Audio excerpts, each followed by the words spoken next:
राज्य शिक्षा शोध एवं प्रशिक्षण परिषद बिहार पटना में आपका स्वागत है। हम लोग स्टूडेंट सम्मिश्र संख्या के बारे में स्टडी कर रहे हैं। ये हम लोग देखे हैं कि आयोटा क्या है, मीन्स काल्पनिक संख्या क्या है, ये पिछले लेक्चर्स में हो चुका है। सम्मिश्र संख्या क्या है, उसके बीजगणितीय संक्रियाएं क्या क्या है, फिर गुणधर्म माने सम्मिश्र संख्याओं का योग का क्या गुणधर्म है। बीच में एक टॉपिक इक्वलिटी माने कि सम्मिश्र संख्याओं की तुल्यता की भी बात हुई। आज हम लोग प्रॉपर्टीज स्टडी करने जा रहे हैं। Properties of multiplication of complex numbers आज का टॉपिक है कि कॉम्प्लेक्स नंबर के गुणन का क्या गुणधर्म है। इसका सम्मिश्र संख्याओं के गुणन का गुणधर्म, ये टॉपिक है। इस गुणन का गुणधर्म के बारे में हम लोग स्टडी कर रहे हैं। सबसे पहला गुणधर्म है क्लोजर लॉ। कॉम्प्लेक्स नंबर का जो मल्टीप्लिकेशन है, प्रोडक्ट है, ये क्लोजर लॉ को होल्ड करता है। क्लोजर लॉ का हिंदी जो है वो समवृत्त है, समवृत्त नियम का पालन करता है। एग्जाम्पल के रूप में हम ले सकते हैं कि Z1 = x1 plus iota Y 1 और Z2 = x2 plus iota Y 2। ये दो कॉम्प्लेक्स नंबर हमारे पास में है। देखते हैं कि इसका प्रोडक्ट क्या होता है। Z1 और Z2 का प्रोडक्ट निकालते हैं। x1 plus iota Y 1 into x2 plus iota Y 2 multiply करेंगे। x1 x2 iota x1 Y 2 plus iota Y 1 x2 plus iota into iota, iota square Y 1 by 2। Iota square -1 हो गया, तो इसके बदले में -1 यहाँ रिप्लेस कर देंगे। तो x1 x2 plus iota x1 Y 2 plus iota Y 1 x2 और माइनस y1 बाई 2। फाइनली ये पार्ट और ये पार्ट, ये दोनों मेरा रियल पार्ट हो गया। तो इसे हम x1 x2 minus y1 by 2 real part को एक साथ कर लेते हैं, और इमेजिनरी पार्ट है ये, दोनों में आयोटा है। तो iota x1 Y 2 plus by 1 x2।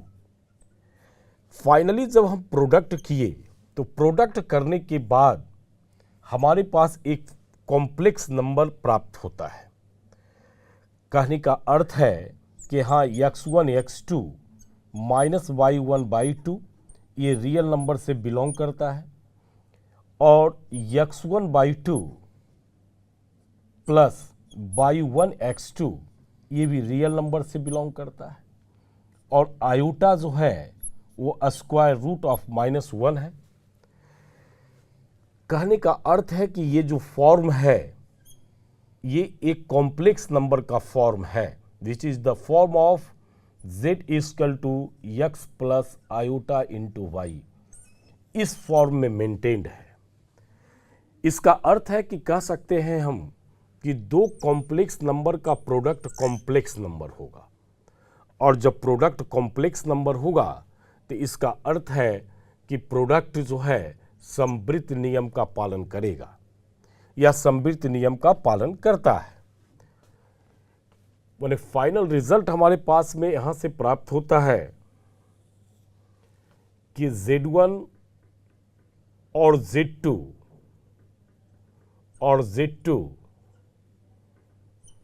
दो सम्मिश्र संख्या है,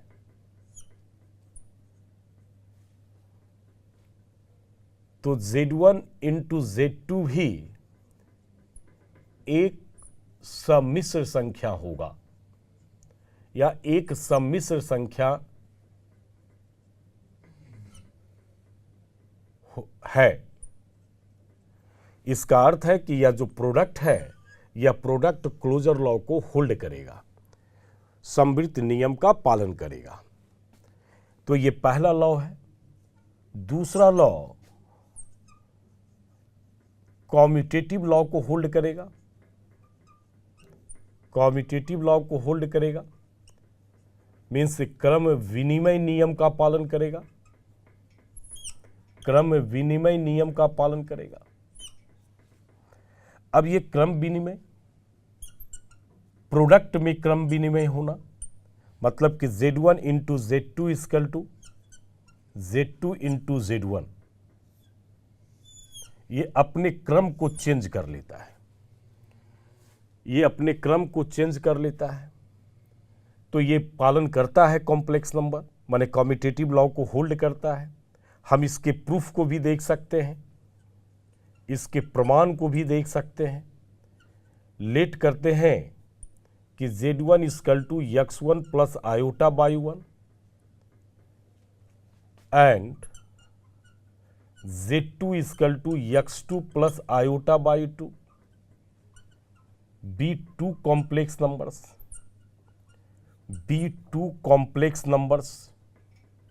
ये दो कॉम्प्लेक्स नंबर्स है। अब प्रोडक्ट फाइनल निकाल कर देखेंगे कि Z1 into Z2 X1 plus iota Y 1 into X2 plus iota Y 2। Finally इसका प्रोडक्ट हम लोग यहां फाइंड कर चुके हैं, तो डायरेक्ट हम यहां लिख देते हैं X1 into X2 minus Y1 into Y2 plus iota X1 Y 2 plus Y1 X2, ये हमारा प्रोडक्ट है। अब इसके RHS साइड का प्रोडक्ट निकालेंगे, ये हम LHS साइड का प्रोडक्ट निकालें। LHS का मतलब कि हम बामा पक्ष का जो है हमने रिजल्ट निकाला। अब हम RHS साइड का प्रोडक्ट निकालेंगे Z2 इंटू Z1 का, तो X2 plus iota Y 2 into X1 plus iota Y 1। अब देखते हैं इसका प्रोडक्ट क्या होता है। अगर इसका प्रोडक्ट इसके बराबर है तब हम कहेंगे कि ये कॉम्यूटेटिव लॉ क्रम विनिमय नियम का पालन करेगा। तो प्रोडक्ट निकालते हैं X2 X1 plus iota X2 by 1 plus iota Y 2 X1 plus iota square by 2 by 1। फिर यहाँ आयोटा स्क्वायर इक्वल टू -1 रखेंगे, तो ये हमारा रियल पार्ट हो जाएगा X2 X1 minus Y2 by 1। Iota common हो गया, तो यहाँ से X2 बाई 1 और प्लस Y2 X1 है।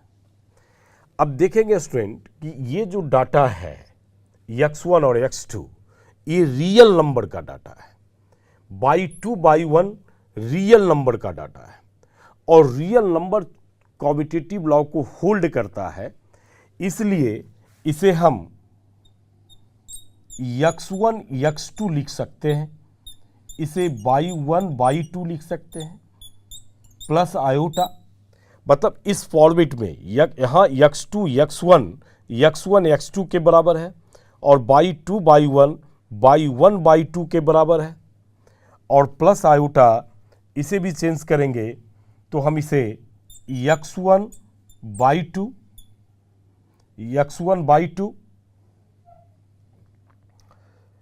ये by2 और प्लस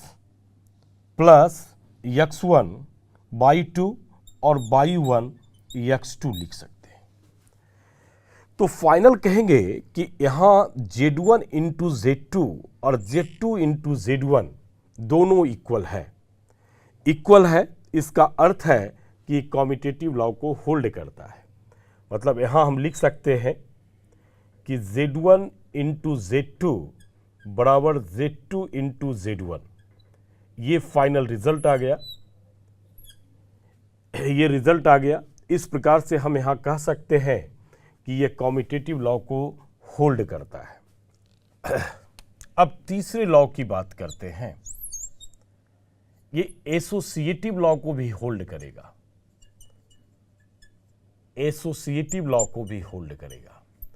मीन्स साहचर्य नियम का पालन करेगा। साहचर्य नियम क्या है? Z1 इंटू Z2 ब्रैकेट में रखेंगे into Z3 equal to Z1 into Z2 into Z3। तो यह साहचर्य नियम का भी पालन करता है। बिल्कुल याद होनी चाहिए कि किस किस लॉज का कॉम्प्लेक्स नंबर पालन करेगा। अब इसके भी प्रूफ की बात करेंगे, इसके भी प्रमाण की बात कर सकते हैं। अब इसके लिए हमें 3 कॉम्प्लेक्स नंबर मानना पड़ेगा। आप हिंदी में लिखेंगे, माना कि Z1 बराबर x1 प्लस i/1, Z2 बराबर x2 प्लस i/2 और Z3 बराबर x3 plus i/3। 3 complex number है, 3 सम्मिश्र संख्या है। और ये याद ध्यान रखना है कि ये सारा डाटा रियल नंबर होता है, जहां की x1 y1 पहले के लिए, x2 और y2 और थर्ड में x3 और y3 सभी रियल नंबर से बिलोंग करते हैं। और ये जो आयोटा है इसका वैल्यू स्क्वायर रूट ऑफ -1 है। 3 सम्मिश्र संख्याएं हैं, 3 सम्मिश्र संख्याएं हैं, ऐसा मानते हैं। अब पहले ब्रैकेट का काम कर लेते हैं, means Z1 into Z2 find कर लेते हैं। तो x1 प्लस i/1 और इंटू x2 प्लस i/2। अब इसका प्रोडक्ट पहले फाइंड करेंगे, तो इसका प्रोडक्ट हो जाएगा x1 x2 फिर iota x1/2 plus iota y1 x2 plus iota square y1/2। फिर आयोटा स्क्वायर इक्वल टू -1 रखेंगे। इसका रियल पार्ट हो गया x1 x2 minus y1/2। Iota common लेंगे तो x1/2 plus y1 x2 find हो गया। अब इस प्रोडक्ट में Z1 और Z2 के जो प्रोडक्ट है इसमें Z3 का प्रोडक्ट फाइंड निकालना है।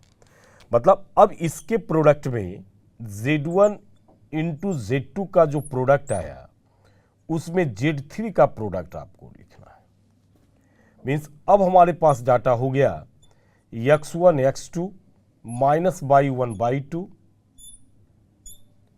Plus iota x1 Y 2 plus by 1 x2 और into x3 plus iota by 3। अब इसका प्रोडक्ट फाइंड करेंगे। चलते हैं, तो इस डाटा को x3 के साथ मल्टीप्लाई करेंगे, तो x3 के साथ मल्टीप्लाई करेंगे या x3 को इसके साथ मल्टीप्लाई करेंगे, तो x1 x2 x3 minus by 1 by 2 by 3 plus iota. अब x3 को मल्टीप्लाई करेंगे, x1 Y 2 plus by 1, x1 Y 2 और एक टर्म रह गया, x3 से मल्टीप्लाई करना था तो इनटू x3, अब प्लस बाई 1 x2 और ये हो गया x3। अब आयोटा बाई 3 से मल्टीप्लाई करेंगे इसमें, तो प्लस आयोटा बाई 3 से मल्टीप्लाई करेंगे तो x1 x2 बाई 3, फिर इसमें भी करेंगे तो बाई 1 बाई 2 और बाई 3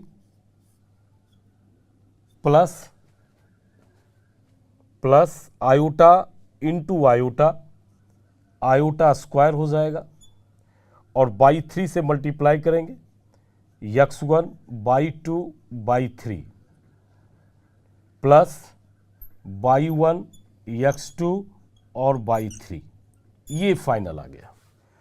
और फिर यहां iota square equal to -1 replace करेंगे, तो ये रियल पार्ट हो जाएगा मेरा। तो फाइनल रियल पार्ट हमारे पास में आ गया x1 x2 x3 minus y1 by 2 by 3 और आयोटा स्क्वायर इक्वल टू -1, तो ये डाटा माइनस में हो गया, माइनस x1 बाई 2 बाई 3 और माइनस बाई 1 x2 बाई 3 और प्लस आयोटा कॉमन ले लेंगे दोनों आयोटा वाले टर्म से, तो final x1 Y 2 x3 plus by 1 x2 x3 plus x1 x2 by 3 minus by 1 by 2 by 3 minus by 1 by 2 by 3, ये final result हमारे पास में LHS साइड का इसका रिजल्ट फाइंड हो गया। अब उसी प्रकार से फिर हम RHS साइड के लिए फाइंड करेंगे और RHS साइड के लिए फाइंड करेंगे Z1 इंटू Z3, तो x2 प्लस i बाई 2 और x3 प्लस i बाई 3। देखते हैं x2 x3, फिर iota x2 by 3 plus iota Y 2 x3 plus iota square by 2 by 3। Real part फिर ये -1 हो जाएगा, तो x2 x3 minus by 2 by 3 plus iota x2 by 3 plus by 2 x3, ये final find हुआ। अब इस डाटा के साथ Z1 इंटू करना है और हमें फाइंड करना है Z1 into Z2 into Z3। Z1 x1 plus iota Y 1 है और मल्टीप्लाई करना है इसके साथ x2 x3 minus by 2 by 3 plus iota x2 by 3 plus by 2 x3। अब देखेंगे इसको प्रोडक्ट कर कर कि फाइनल मेरा क्या आएगा। तो x1 से मल्टीप्लाई करेंगे तो x1 x2 x3 फिर माइनस x1/2/3। अब इसमें भी x1 से मल्टीप्लाई करेंगे तो आयोटा x1 x2/3 और x1 से मल्टीप्लाई करेंगे तो x1/2 x3। अब इसमें आयोटा बाई 1 को फर्स्ट टर्म से मल्टीप्लाई करेंगे तो iota Y 1 x2 x3 minus by 1 by 2 by 3 फिर iota into iota, iota square हो जाएगा, बाई 1 से इंटू करेंगे बाई 1 x2 और बाई 3 प्लस बाई 1 बाई 2 और x3। ये फाइनल आया। अब फिर आयोटा स्क्वायर है, माइनस करेंगे तो ये रियल पार्ट हो जाएगा, तो एक साथ रियल पार्ट को लिखेंगे x1 x2 x3 minus x1/2/3 minus by 1 x2/3 minus by 1/2 और x3 और आयोटा वाले टर्म को कॉमन लेंगे तो x1 x2 और बाई 3 प्लस x1/2 और x3 plus by 1 x2 x3 minus by 1/2 और बाई 3 माइनस बाई 1/2 और बाई 3। ये फाइनल। अब देखेंगे सारी टर्म को मिलाकर x1 x2 x3 है माइनस बाई 1/2/3 माइनस बाई 1/2/3। अब आपका फाइनल मिलाते हैं x1 x2 x3, ये फाइनल आ गया बाई 1/2 x3 तो बाई 1/2 और x3 निगेटिव में, x1/2 और बाई 3 तो x1/2 और बाई 3 और बाई 1 x2 और x3। ये फाइनली रियल पार्ट हमारा दोनों सेम है। इमेजिनरी पार्ट को देखते हैं x1/2 x3 x1/2 और x3 by 1 x2 x3 by 1 x2 और x3 x1 x2 और बाई 3 x1 x2 और बाई 3 और माइनस बाई 1/2/3। इस प्रकार से हम देखते क्या हैं कि इसका बायां पक्ष और इसका दाहिना पक्ष मतलब लेफ्ट हैंड साइड और राइट हैंड साइड इक्वल है, इसलिए ये डाटा हो गया Z1 into Z2 into Z3 equal to Z1 into और ब्रैकेट Z2 इंटू Z3। इसका अर्थ है कि कॉम्प्लेक्स नंबर साहचर्य नियम का पालन करेगा। Distributive law with respect to addition, with respect to addition की बात करेंगे। डिस्ट्रीब्यूटिव लॉ का मतलब होता है वितरण नियम से। ये वितरण नियम है। नियम क्या है? Z2 into Z1 into Z2 कर लेते हैं और plus Z3 equal to Z1 into Z2 और प्लस Z1 इंटू Z3। ये हमारा डिस्ट्रीब्यूटिव लॉ है, वितरण नियम है, या इसको बंटन नियम भी कह सकते हैं। तो इस नियम का भी ये पालन करता है कॉम्प्लेक्स नंबर, और इसका भी प्रूफ हम कर सकते हैं। यहां भी 3 कॉम्प्लेक्स नंबर हमें मानना पड़ेगा।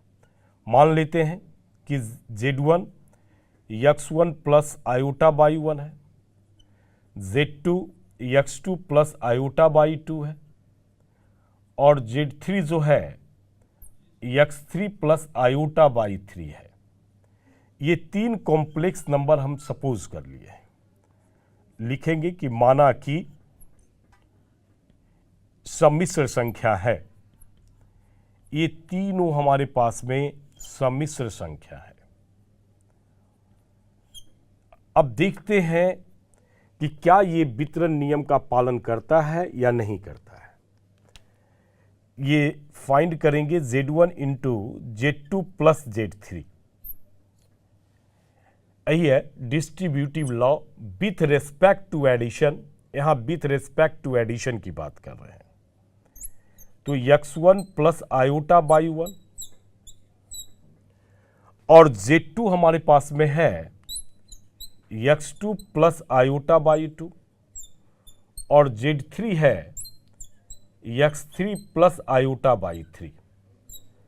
अब इसका फाइनल हम रिजल्ट निकालेंगे कि क्या आता है।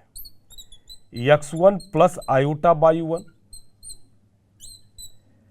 अब पहले तो यहां एडिशन है, मतलब कि जोड़ का ऑपरेटर है, तो आप जोड़ देंगे रियल पार्ट को एक साथ और इमेजिनरी पार्ट को एक साथ। तो ये फाइनल हो गया x2 plus x3 plus iota y2 plus y3। ये इसका जोड़ हो गया।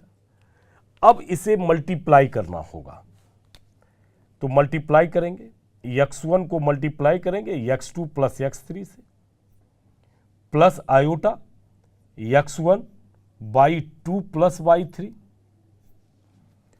Plus iota Y 1 x2 plus x3 और आयोटा इंटू आयोटा, तो iota square Y 1 into Y 2 plus Y 3। Iota square equal to -1 रख लेंगे। रिजल्ट हो जाएगा मेरा x1 x2 plus x1 x3, minus में है तो minus by 1 by 2 minus by 1 और बाई 3।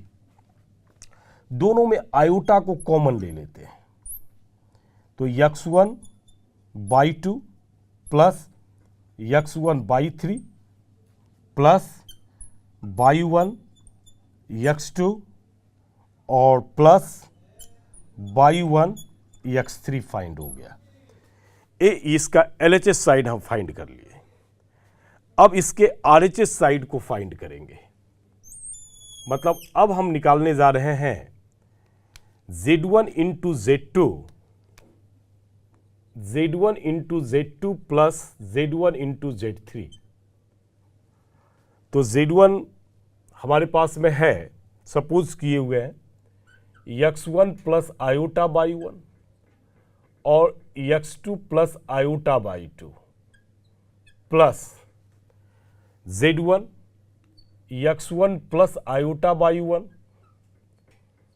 और Z3 हमारे पास में x3 प्लस आयोटा बाई 3 है। अब सॉल्व करेंगे इसे। x1 x2 plus iota x1 Y 2 plus iota Y 1 x2 plus iota square Y 1 by 2 plus, अब इसके सेकेंड टर्म को कर रहे हैं x1 x3 plus iota x1 Y 3 plus iota Y 1 x3 और plus iota square Y 1 Y 3 multiply कर लिए।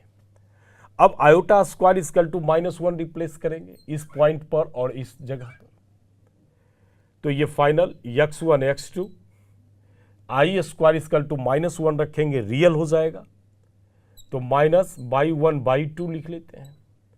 और यहाँ भी रियल पार्ट है, ये रियल पार्ट हो गया, ये रियल पार्ट है और ये रियल पार्ट है, प्लस x1 x3 और -/1/3 ये फाइंड हुआ, प्लस आयोटा। अब आयोटा कॉमन लेंगे, x1/2 plus y1 x2 plus x1/3 plus y1 x3, ये फाइनल आ गया। आप चाहे तो फिर मिला सकते हैं, x1 x2 प्लस है तो प्लस है, यहाँ देखेंगे x1 और x3 प्लस में है, प्लस है, y1/2 माइनस में और -/1/3 plus iota x1/2 plus x1/3 plus y1 x2 और प्लस y1 x3। माने फाइनल रिजल्ट हमारे पास में आया कि Z1 इंटू ब्रैकेट देंगे Z2 plus Z3 equal to Z1 into Z2 plus ये दाहिना पक्ष प्लस Z1 इंटू Z3। इस प्रकार से हम कह सकते हैं कि कॉम्प्लेक्स नंबर का मल्टीप्लिकेशन डिस्ट्रीब्यूटिव लॉ को ओबे करता है। फिफ्थ लॉ में आते हैं, मल्टीप्लिकेटिव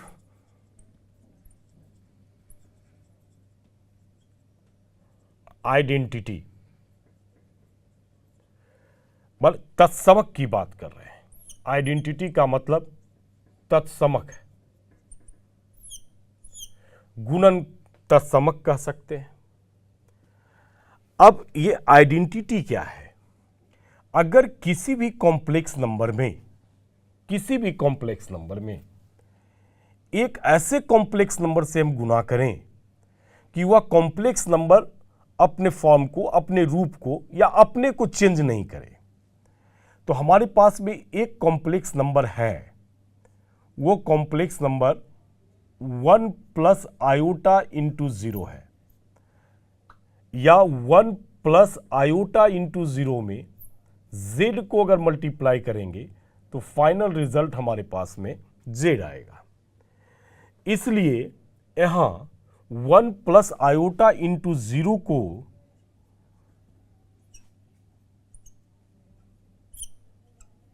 गुणन तत्समक के रूप में जानते हैं।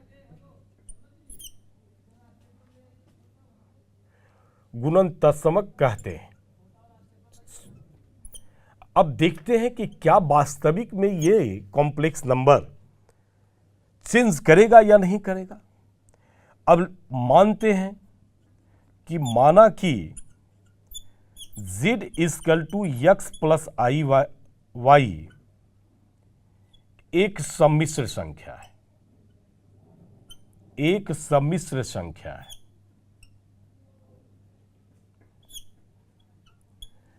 तो z equal to x plus I into Y है, मतलब आयोटा इंटू वाई है।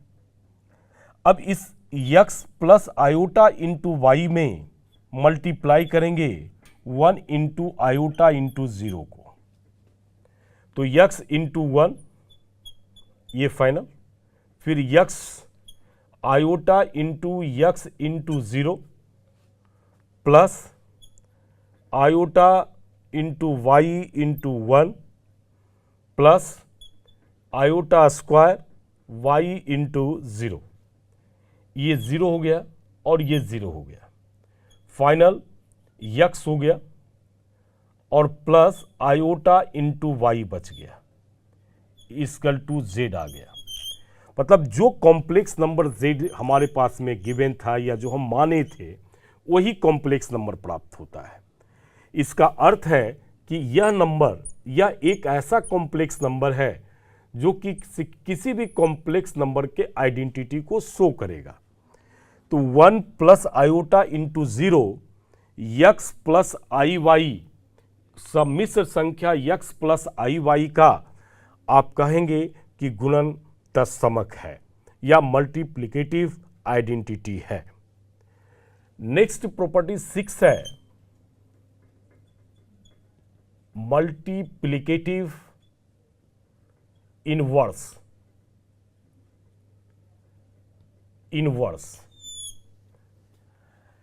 अब इनवर्स, अगर हमारे पास गिवन कॉम्प्लेक्स नंबर z है तो z में आप कितना से मल्टीप्लाई करेंगे कि फाइनल हमारे पास में आइडेंटिटी प्राप्त हो जाए, माने 1 प्लस आयोटा इंटू 0 आ जाए। तो स्वाभाविक है z है तो उसका रेसिप्रोकल ले लेंगे, 1/z को करेंगे। लेकिन कॉम्प्लेक्स नंबर के फॉर्म में लिखने के लिए 1/z नहीं लिखेंगे। क्या लिखना होगा? जैसे सपोज करते हैं कि z equal to x plus I Y है, तो आइडेंटिटी निकालना होगा। 1/z क्या होगा हमारे पास? तो 1/x plus iota into Y होगा। इसको कंजुगेट से आप इंटू कर लेंगे, x minus iota into y अब बटे x minus iota into y. तो x minus iota into y 1 से मल्टीप्लाई किए हैं दोनों में, और ये नीचे देख रहे हैं डिनोमिनेटर जो इसका है वो a plus b a minus b है, मतलब a square minus b square इसका हर होगा। तो x square minus iota square into y square, तो x minus iota into y, iota square equal to -1, तो यक्स स्क्वायर और माइनस माइनस प्लस हो गया वाई स्क्वायर। तो x square plus y square minus iota y बटे हो गया x square plus y square. ये जो नंबर आया ये कॉम्प्लेक्स नंबर के फॉर्म पर है, x plus iota into y के फॉर्म में है, इसलिए इसी को हम लोग मल्टीप्लिकेटिव इनवर्स कहेंगे। मतलब फाइनल हमें बताना होगा तो लिखेंगे कि x square plus y square minus iota y बटे x square plus y square सम्मिश्र संख्या z equal to x plus iota into y का गुणन प्रतिलोम है।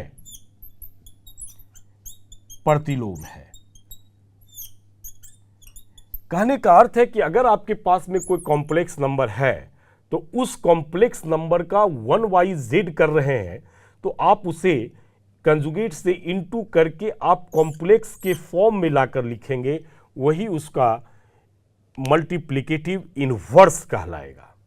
इस प्रकार से हम देखें कि मल्टीप्लिकेशन के प्रॉपर्टीज, मतलब कि कॉम्प्लेक्स नंबर का मल्टीप्लिकेशन ये 6 नियम का पालन कर रहा है। Closure law, commutative law, associative law, फिर distributive law with respect to addition, और फिर मल्टीप्लिकेटिव आइडेंटिटी और मल्टीप्लिकेटिव इनवर्स, ये 6 नियम का पालन करता है स्टूडेंट। अब अगले लेक्चर्स में हम लोग इसके महत्वपूर्ण पद को, टर्म को जानेंगे कि इसमें कौन कौन से टर्म महत्वपूर्ण है और हमें जानना चाहिए, है ना। तो इसके साथ हम आज का जो लेक्चर्स है वो समाप्त करते हैं। धन्यवाद।